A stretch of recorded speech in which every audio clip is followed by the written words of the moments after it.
Hello and welcome to the latest episode of The Global in the Granite State.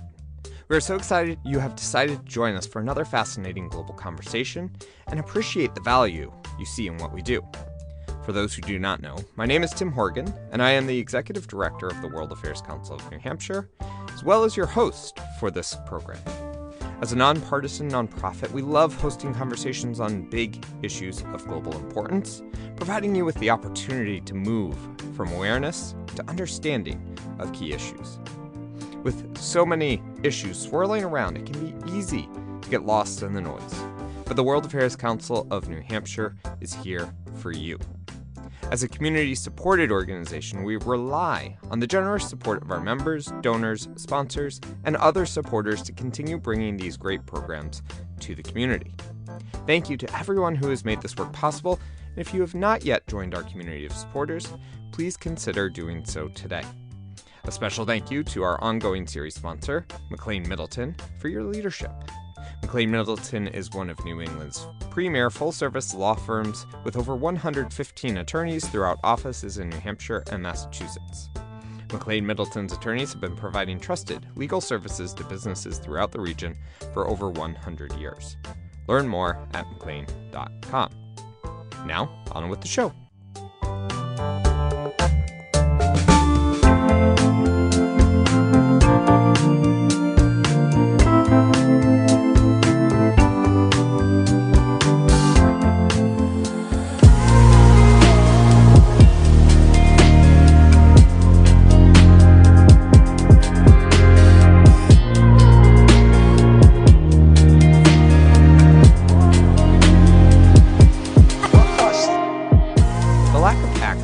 Clean, safe, and reliable period products affects 500 million women per year. This includes 1 in 4 in the United States, with numbers jumping to 1 in 3 adults. These numbers were certainly shocking to me as you walk down the grocery aisles and see all the options available. But this is about more than just options. It's about affordability as much as it is about accessibility. On the heels of Women's History Month, we spoke with a global leader who is working to bring awareness and solutions to this global problem. So the Fihri Foundation is a small nonprofit, volunteer-led organization with a mission to end period poverty globally. That is Ceylan Rowe, the founder of the Fihri Foundation. We have a signature program called a Period Palooza, where we gather students, nonprofits, businesses. They get together and they write inspirational messages of hope on reusable pouches. And we pack them with sustainable period products. And then we have donated them locally, but also globally.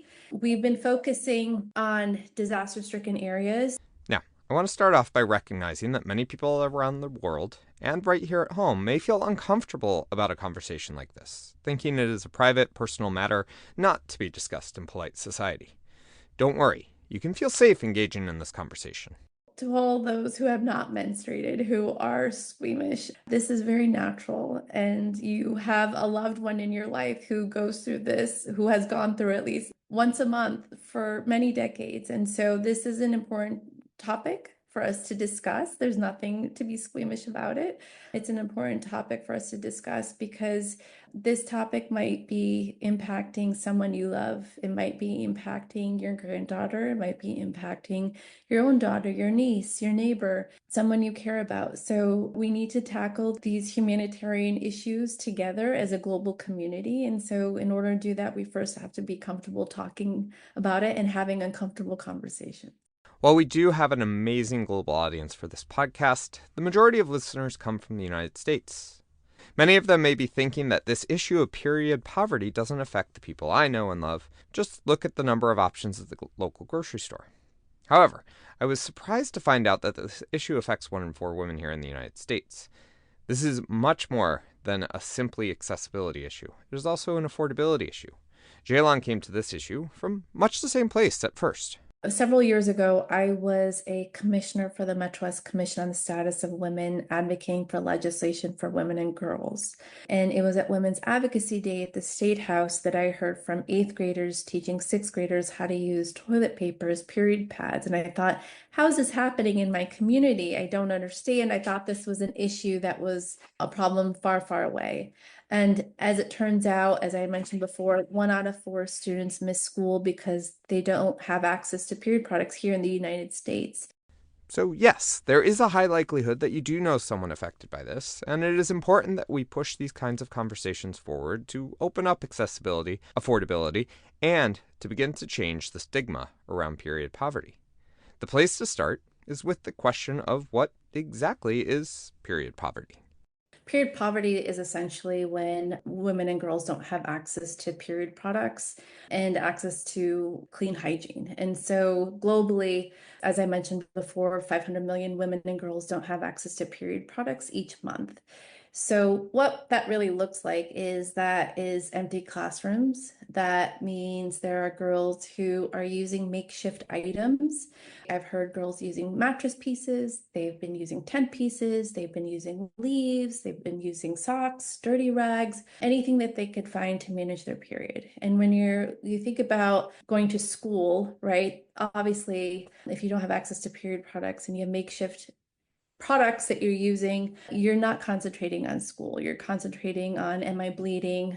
Are people going to know? And then there's much shame behind that. This is an experience that runs across cultures, countries, and geographic regions. For many young women, they have no idea what is happening to them and why. No one has ever talked to them about the menstruation process, and they're scared, isolated, and worried. If you get only one thing out of this conversation, is that education on this issue is the key to tackling it head on. I mean, it boils down to lack of education. There are girls all over the world, including in the United States, who aren't taught what periods are. And so, as you can imagine, when it happens, it's not something that you could tell it's about to happen, especially in your first few years. You're still kind of getting to know your body as a teenager. And so, the lack of education doesn't allow girls to be able to understand their bodies, but then ask questions and then get right information. People don't even know that period poverty exists, right? And so my biggest hurdle with this small nonprofit that I have is teaching people that this is actually a problem because it's not on people's minds. And so period poverty does exist. I guarantee you that there is someone in your community, in your town, that has missed school, missed work because they don't have period products. And so shaming girls because of their periods and not providing access, we have to do better as a society. And so talking about it, not getting grossed out about it, I think is important. Within that, it is so important and empowering to provide this education to youth about what is going on with their bodies. This should extend to boys as well, so they can better understand what their classmates are going through. Education breaks through barriers, stigma, and hearsay. I can't stress enough how important that is. And it's really life-changing and life empowering for the girls when they understand their bodies better, especially at a young age. And equally important for the boys to have some education so they understand what their peers are going through each month. Education is always needed. We've worked with some authors who've written books on periods and have spoken about it, some of our period paloozas as well. But for many parents, they simply don't know where or when to even begin these conversations. Many people feel that their kids are too young for this. However, it could definitely be too late.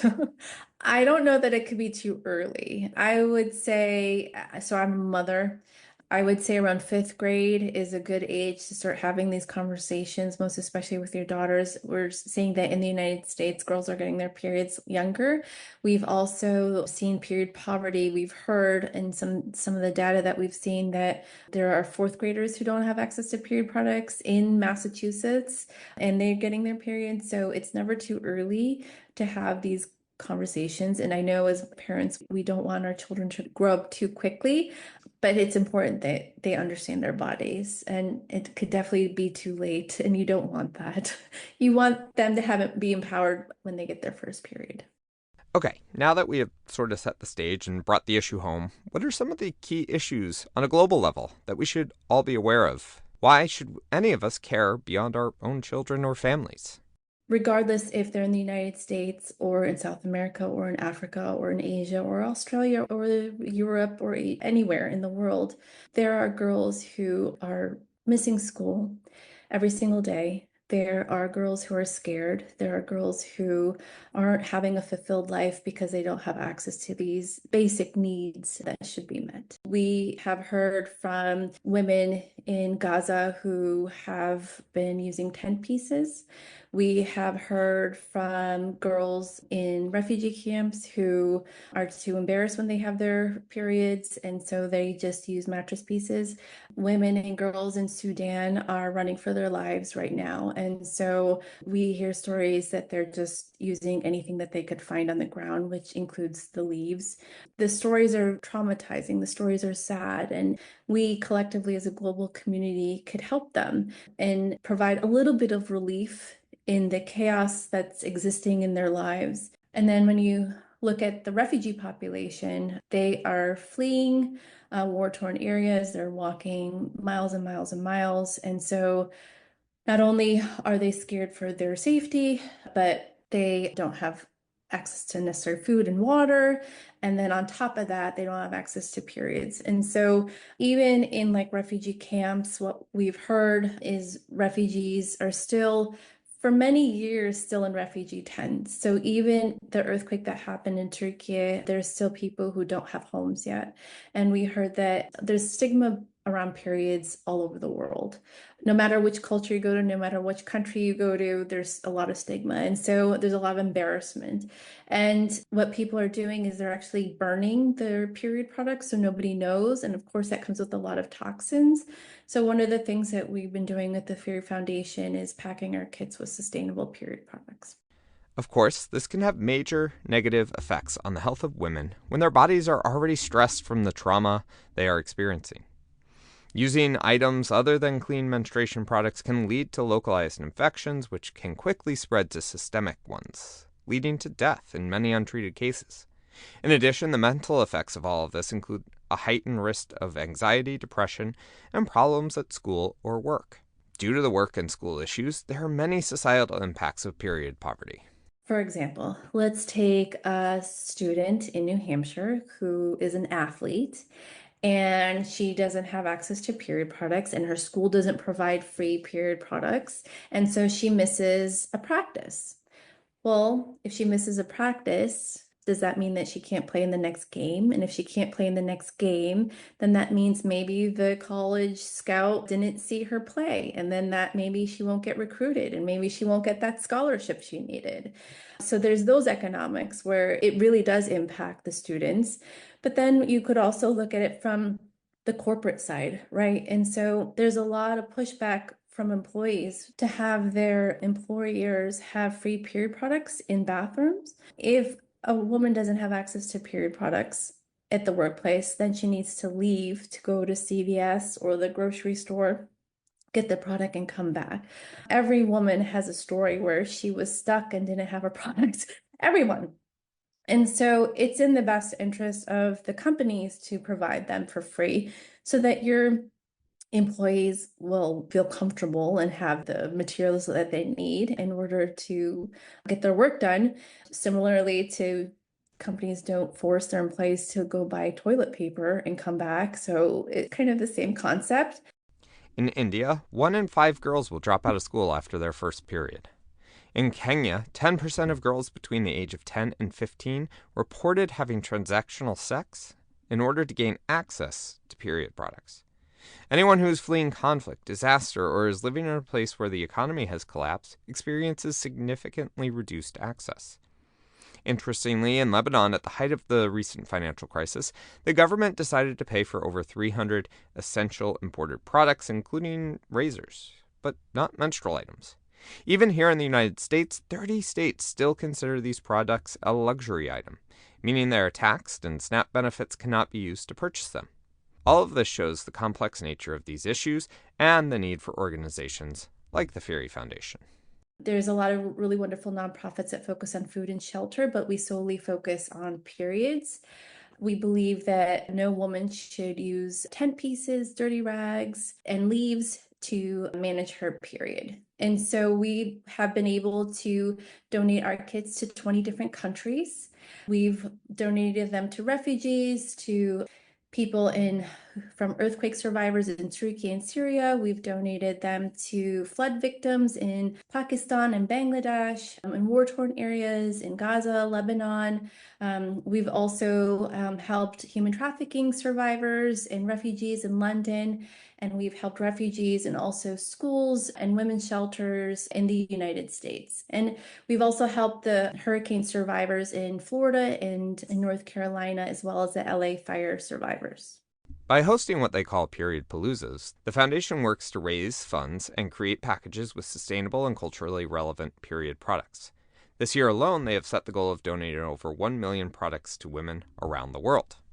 One of the things that we do at the Fihri Foundation is we always ask our nonprofit partners on the ground, what period products would you like? Because I firmly believe that every culture deserves their own dignity and they get to dictate to us what they would like. And the number one product that is requested usually is one-time use pads. And that's because there's a lack of education on newer products. So one of the products that's out in the market that's more common with college students in the UK, Europe, and then also in America is menstrual cups. Menstrual cups could last for 10 years. If we could provide menstrual cups to every woman, she doesn't have to worry about products for 10 years. But one of the problems is access to water. And so not all women and girls have access to water. And so that lack of education prevents people from getting to know what menstrual cups is. But also girls not knowing in different cultures, there's different types of period stigmas. So in some cultures, there's girls who, when they get their period, they have to go in a hut. They're not allowed to go in the kitchen. There's just different stigmas that are passed down from generation to generation. And so one of the things that gives me hope about the younger generation is they are so global because they have access to social media. And there's a lot more learning. I mean, there's negative things too, but there are some positive things. And some of that is learning. We are getting a lot of requests from schools overseas to teach about periods. And so that's something that we're looking into. But there is this desire to learn more about periods. Through this work, they are also looking to provide inspiration and create a sense of global community, making sure women do not feel alone. One of the things we do at the Fihri Foundation is the kits that we provide have inspirational messages of hope so that the women and girls know that they're not alone, that there's someone in the world who is thinking about them in the worst moments of their lives. And so we hope that we'll be able to gather more stories, but we also, one of the trickiest parts about this is, as a nonprofit, is how do we tell these stories ethically and culturally appropriate? And it's this beautiful, delicate balance that we try to do. Beyond that, they are looking at policies around the world and right here at home. There have been some positive improvements in this space while recognizing there is a long way to go. In the United States, 4 states, California, Illinois, New York, and New Hampshire, have all mandated that schools must provide these products to students for free. They must also provide appropriate facilities and waste management systems to ensure students can use these products in a safe and healthy manner. Here in New Hampshire, this has been the law since 2019, although there does not seem to be reliable information on how many public middle and high schools are meeting this requirement. Additionally, around the world, there has been movement towards mandates. However, these mandates do not always come with funding. In the United States, there is currently 27 states, including Washington, D.C., that have passed laws to further access free menstrual products in schools, which is fantastic, but it does not mean that they actually are funding it. So what I've been hearing is that it's very exciting that a legislation can pass for free menstrual products, but if there's no funding, then there isn't actually a system to get the free menstrual products in schools. And the schools then have to rely on their own funding in order to have the period products. And obviously, it means that it won't be equitable in each state and in each school district, which is unfortunate. And also globally, what we're hearing is that in Scotland and in Kenya, that has passed free period products in public spaces and schools, that sadly over the course of many years that they are lacking funding and that it's actually not trickling down. And so I will always support legislation for free menstrual products, but we also want to make sure that it's funded and that there is a system in place to ensure that period products are actually getting to the schools and the public spaces. Of course, since Fihri is a nonprofit, They must have a way for you to get involved in this important work and make a difference in the world. You could do a few different things. You could certainly donate some period products to your local food pantry. A lot of times they collect those as well. You could certainly partner with the Fihri Foundation. You could host a period palooza. So again, that's our signature program where you gather some friends, family, colleagues, peers, and then you help write inspirational messages and pack them with period products. And then Fihri will distribute them locally or globally to a community of your choosing, and or you could donate. So right now we have a million period product palooza going on. So we're looking to donate 1 million period products this year in the United States and globally. So even $1 will help us to distribute 5 period pads. So even the smallest amount could really change someone's life. Throughout a lifetime, a single person will utilize between 9,000 and 12,000 period products. With over 500 million people experiencing period poverty every year, that is a major issue to tackle. However, through committed community action, creative solutions, and the right policies, we can all play a role in unlocking the full potential of the world. Now, we are going to end the conversation with a bit of a trivia fact for you. You may wonder where the Fihri Foundation got its name from. Well, have you ever heard of Fatima al-Fihri?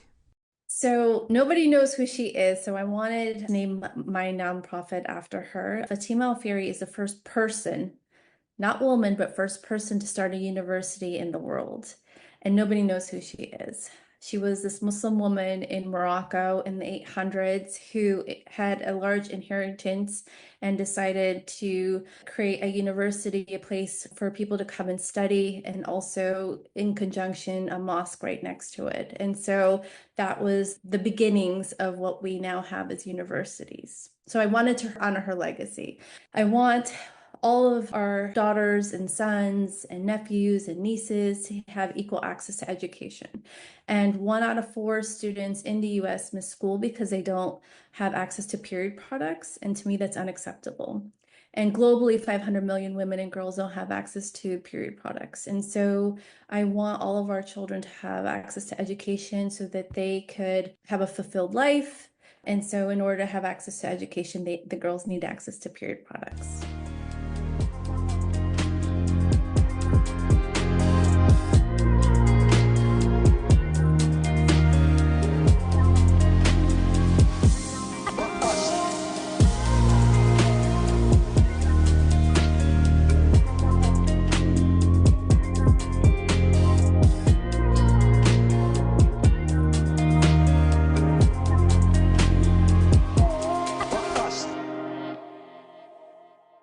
Thank you for listening to this month's Global in the Granite State, a podcast of the World Affairs Council of New Hampshire.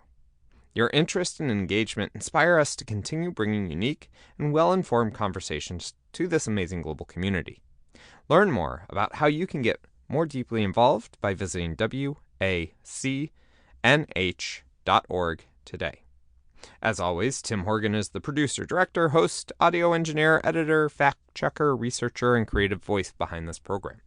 Our theme music remains admin by A.A. Alto, and our interlude music is Sweet Life, Luxury Chill by Alex Grohl.